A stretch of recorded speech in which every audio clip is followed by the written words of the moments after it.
पूरा भर दो अपनी जिंदगी का समय नहीं बचना चाहिए। आप 6 घंटा पढ़ रहे हो तो आप 8 घंटा पढ़ना शुरू कर दो, 8 पढ़ रहे हो 10 पढ़ना शुरू कर दो, 10 पढ़ रहे हो तो 12 पढ़ना शुरू कर दो, 12 पढ़ रहे हो तो फिर क्वालिटी पढ़ना शुरू कर दो। आप आंख पे पट्टी बांधो और लग के घिस के तैयारी करो, सिलेक्शन तेरा होगा, पक्का होगा, लग के। और जितने भी टॉपर से आप मिलोगे आप सुनोगे उन्होंने किसी और की नहीं सुनी, सीधा पढ़ाई की।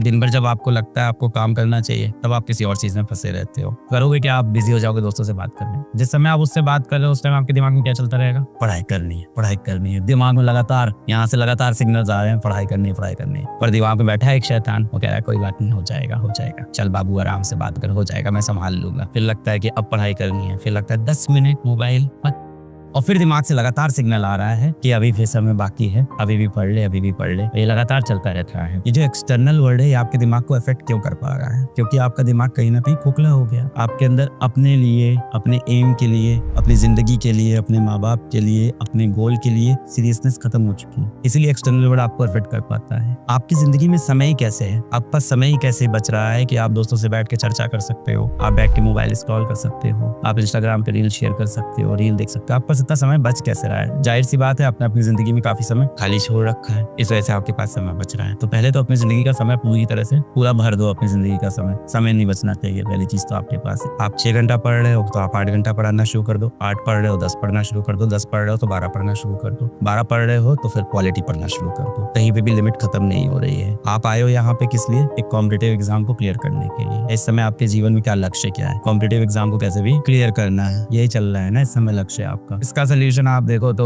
भगवद गीता से निकालना हो तो वहां से निकाल लो। आप फॉलो तो करते नहीं हो। दिक्कत तो यही है कि अभी क्या हो गया है, आप लोग ना बहुत डिटैच हो गए हो। किस चीज से डिटैच हो गए हो? अपने पेरेंट्स से डिटैच हो गए हो, अपने मूल सिद्धांतों से डिटैच हो गए हो। भगवद गीता की आप टीचिंग्स को नहीं फॉलो करते, या जिस भी धर्म के आप उसकी टीचिंग कोई फॉलो नहीं करते हो। आप जाओगे हर चीज का सोल्यूशन वहां लिखा हुआ है, बहुत क्लियर। क्या लिखा है वहां पे? सबसे पहले चीज लिखी है अपने दिमाग से आप दोस्ती करो, उससे दुश्मनी करना बंद कर दो। Mind is your best friend but your biggest enemy as well. अगर आप भगवद गीता देखो, भगवान श्री कृष्ण भी यही बोलते हैं कि आपका सबसे बड़ा शत्रु आपका मन, आपका दिमाग सबसे बड़ा शत्रु है। वो बोलते हैं कि अपने पास्ट पे रिग्रेट मत करो, अपने फ्यूचर की टेंशन मत लो, जीवन किसमें जियो? प्रेजेंट में जियो। क्या है ना, आपने अपने अगर बहुत सी प्रॉब्लम पाल ली है कि ये जीवन बहुत कठिन होने वाला है, दिमाग को कंट्रोल करना बहुत टफ है, बहुत डिस्ट्रैक्शन है, बहुत बैकलॉग है, तो हजारों टर्म आपने दिमाग में डाल ली है अपने इस तरह के। और आपने किया क्या? जो बेसिक काम है वो आपने छोड़ दिया। क्या आप रात में रोज 11 बजे 12 बजे सो जाते हो? क्या आप रोज सुबह 7-8 बजे उठ जाते हो? क्या रोज आप 7 घंटे की अच्छी नींद लेते हो? क्या नींद लेते हो तो आपके कमरे की लाइट बंद रहती है? क्या आपके कमरे में कोई शोर नहीं होता है? जब आप सुबह उठते हो क्या उसके बाद आप व्यायाम करते हो? या दिन में आप कम से कम 30 मिनट का कोई ना कोई फिजिकल एक्टिविटी आप करते हो? बीजीएमआई खेलने को फिजिकल एक्टिविटी में काउंट नहीं किया जाएगा। फिजिकल एक्टिविटी मींस कि आप साइकिलिंग कर रहे हो, जॉगिंग कर रहे हो, या कोई स्पोर्ट्स खेल रहे हो, आउटडोर स्पोर्ट्स खेल रहे हो, जिम भी चलेगा। हफ्ते में 3-4 दिन आप वो कर रहे हो कि नहीं? हाँ, वर्कआउट, व्यायाम वो कर रहे हो कि नहीं कर रहे हो? ये सारी चीजें सब लास्ट में जाके अकाउंट करती है कि आप फिजिकली फिट हो कि नहीं हो और मेंटली फिट हो कि नहीं। ये सारी चीजें जब आपकी लाइन हो जाए, ये आप करोगे नहीं, मुझे पता है। How to control your mind. अगर आपने देखा हो दोस्तों, एल्बर्ट आइंस्टाइन ने अपने दिमाग पे कंट्रोल कैसे किया था, जानिए ये 3 तरीके। आपको उस रैंडम यूट्यूबर की बातों में भरोसा है,